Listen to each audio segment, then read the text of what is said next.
Hey Doc, I am back with part two of how to leave your job with an empowered exit. I covered a lot in the first episode, and now we are ready to actually give the notice. So let's get into it. Okay, so you've gathered all the information, you've decided you're going to give your notice, and you're like, how do I do it?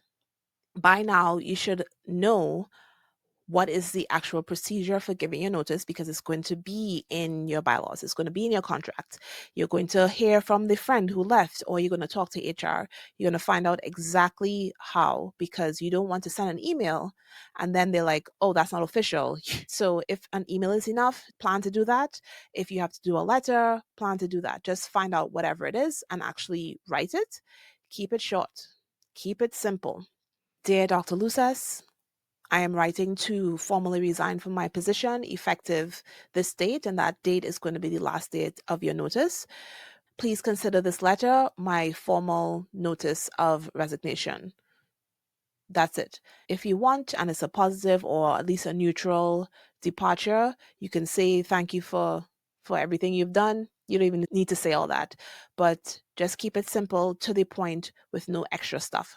And depending on the environment and the relationship that you have with your supervisor, you may want to meet them in person and talk to them about it, but you still want to make sure, one, that you know the official channels for offering your resignation. You don't want any delays once you've gotten your nerve up to hand it in, and any confusion about the date because you sent it to the wrong person in the wrong day and all that stuff.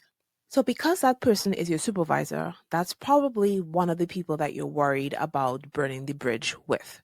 So, that conversation is also very important to keep things as honest and as professional as possible.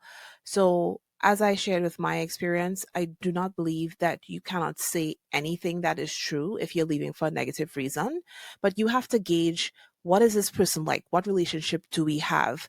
Is this person an asshole who's going to screw me?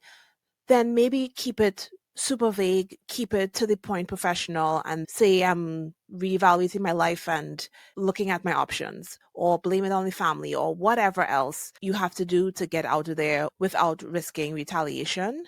But let history and evidence guide you, not fear. Because if this person has shown no signs that they will be that vindictive, and you have a fairly respectful relationship, and there are other issues, there are other reasons that are making the environment toxic, other players involved, I truly believe that you can share it in a non-gossipy, very professional, but very honest way, and name that that is why you are leaving. And it does not have to be that this is the spark that burned the bridge down, but you have to be the one to evaluate the situation and decide what is best for you. So once you have gotten that conversation over and done with, hopefully that's your last in any kind of official capacity. But like me, the system that they had set up, I had to have a meeting with this other person. I can't even remember her title, but she was like for physician wellness or something. I don't know. So she was very interested in the reasons, and I was very blunt with her because I was just like, well, you asked. But again, not having it be gossipy, keeping it factual and professional. But that doesn't mean twisting the truth. It doesn't mean leaving things out. If they have a system set up to actually get feedback, give it to them because they asked. And after that, you have your prepared statements or reasons for leaving to keep conversations to a minimum. And you also got to know who you can trust. So all that prep work that I talked about before removes the anxiety surrounding leaving on a bad note and people talking about you and having this decision affect your reputation moving forward.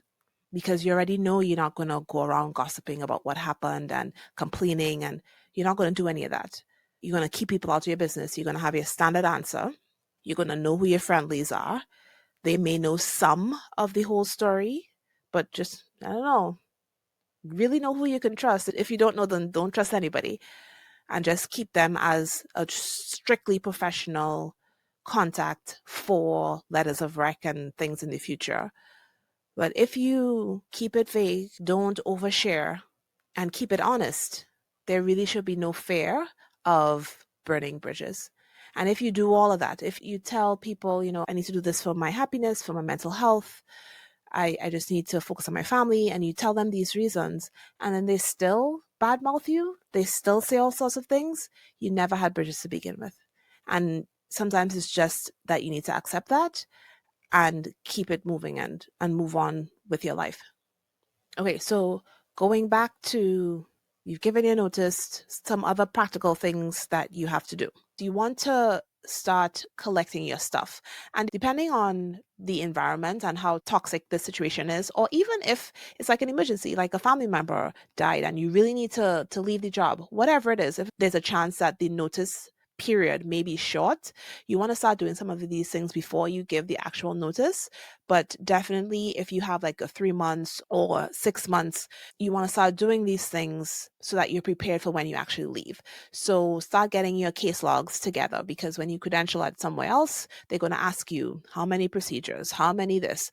And it's a real pain to get that information from your job once you're no longer on the inside. If you have any documentation on your company computers, if you've been using your phone or whatever else, you want to make sure you remove whatever information that is important to you from servers and their systems, because once you lose access, that's it. It's really difficult to try and get back, and you may just lose those things forever, depending on what it is. You want to make sure that you are downloading patient thank you notes, satisfaction scores, any evaluations that you have, anything that is going to support the fact that you are an excellent doctor and that is going to combat any potential negative messaging that your employer may send if the relationship really isn't good. You want to make sure you have all of your stuff. And even not that dramatic, you want to make sure you have your CME certificates if you save all that stuff in your work computer. Any awards that you may have, performance evaluations, all of your stuff, you want to make sure that you have it before you no longer have access. And this is something that a lot of people don't think about, but you want to also claim your Google profile and all of those profiles that they have on those websites like Health Grades and any other system where they can advertise for your practice. You want to go and claim those, because especially if you work for a large organization, they can still own that. They can own it and advertise, like if you still work there, they can prevent you from advertising somewhere else. They can do all sorts of things. And even if none of that happens, it's yours. It's your name. It's your image that's on there. So you want to make sure you go and claim it before you make your exit, because a lot of them require some type of verification where they mail you stuff, and they may only mail it to a hospital address or a clinic address. They may not want to mail it to your home. So you just want to make sure that you claim it and you can move around with it, or just prevent them from doing anything with it. And so you've given your notice. Everything's great because you've listened to this podcast and you're well prepared, and it's getting closer. You want to make sure, if you have an issue with this, that your charts are closed. You don't want to be getting down to 2 weeks left and you still have 100 charts open. If that's an issue, please get help. Please get help with it. There are lots of things you can do. I work with my clients with efficiency in the office a lot. There are lots of charting coaches. There are lots of resources to get this under control, because guess what? It's going to be an issue at your next job as well. And it's worth you getting a handle on it as soon as possible. Same thing for labs. Make sure they're all taken care of. Your inbox is as empty as possible. And these things, they will continue to come because you're going to be seeing patients up until the last, right? But making sure it's not a huge burden that is left there, because to me that's more important than telling people why you truly left and burning bridges. Like, are you leaving with your work done?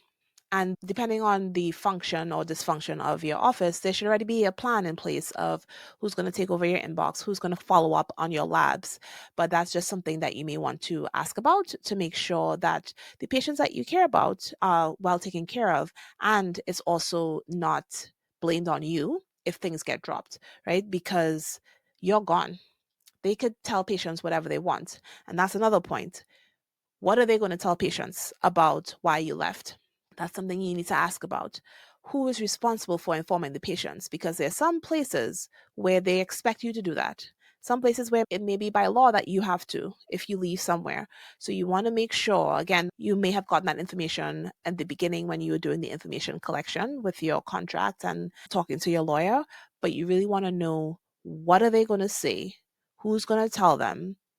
And if you have any control over what is said, because I know when I left, they transferred my patients to an NP that I did not like and whose clinical judgment I didn't trust. But they did so with a letter that was written from me saying that to the patients, here, I'm handing you over to this person. She'll take good care of you. And I was just like, what? Of course, this is a huge corporate medicine organization. I had no control over that. But it was really irritating to find out. And you know how I found out? Because I was my own primary gynecologist. They have you assigned in their system. So I got reassigned to her as well. So I got the letter. That is the only way I realized that that's what they were doing. I got her own letter from me saying that, here, this NP who just graduated and has no fucking clue what she's doing is going to be your doctor. She's got you. So just find out. You may not have a whole lot of control depending on the system that they have, but if you do, see what you want to let your patients know. And you also, with your contract, want to know if you can even tell patients why you're leaving, because some of that may be considered solicitation. So again, something else to discuss with your lawyer, because it would be nice, right, to tell your patients, hey, I'm leaving, and tell them whatever. But if you are just there innocently sharing, and somebody talks about it, it may be considered breach of contract, and you just want to avoid all that. So usually if you work in the hospital as well, you have to give up your hospital privileges, and that is separate from your resignation. They'll usually tell you, but it's just something to be aware of. And make sure with getting your money right, you know what your final paycheck is going to be, when it's going to come, what's going to happen to the bonuses and all that. So now that it's coming down to the wire, make sure you get all of your money and that there are no surprises. And finally, you've left. You're like, hallelujah, I'm out. Hopefully, you're taking some time off. Don't forget to deal with your emotions, because now that you're fully prepared in this wonderful way, you may feel super confident, you may feel empowered, but that doesn't also mean that you won't feel sad. It doesn't also mean that you won't still be angry and betrayed and whatever other feelings that may come with it. So make sure you take care of yourself. It is always better to get those emotions out, whether you want to talk to somebody who is trusted, you want to journal about it, write a letter, say all the things that you wish you could have told them as you exited, write it down, get it out of you, because it's no good having it in your mind, replaying over and over. It's just going to eat at you. Take a moment to release so that you can move on peacefully and not be ashamed that you need this time. And you could also make it a celebration. In my business coaching program, even when people get fired, we celebrate, because it means that they are now launched fully into physician entrepreneurship, or they were getting away from toxicity or whatever else. So it can be a celebration as well. It doesn't have to be a negative thing. And, the boring stuff as well, you update your DEA and your MPI and all that stuff. So that is your guide about how to leave your job and do so in the best way for you. That is the most important thing. So you may want to burn it down, but you can burn gracefully. You can be honest, you can be true to yourself and exit and not have it ruin your career, not have it ruin your integrity or your reputation.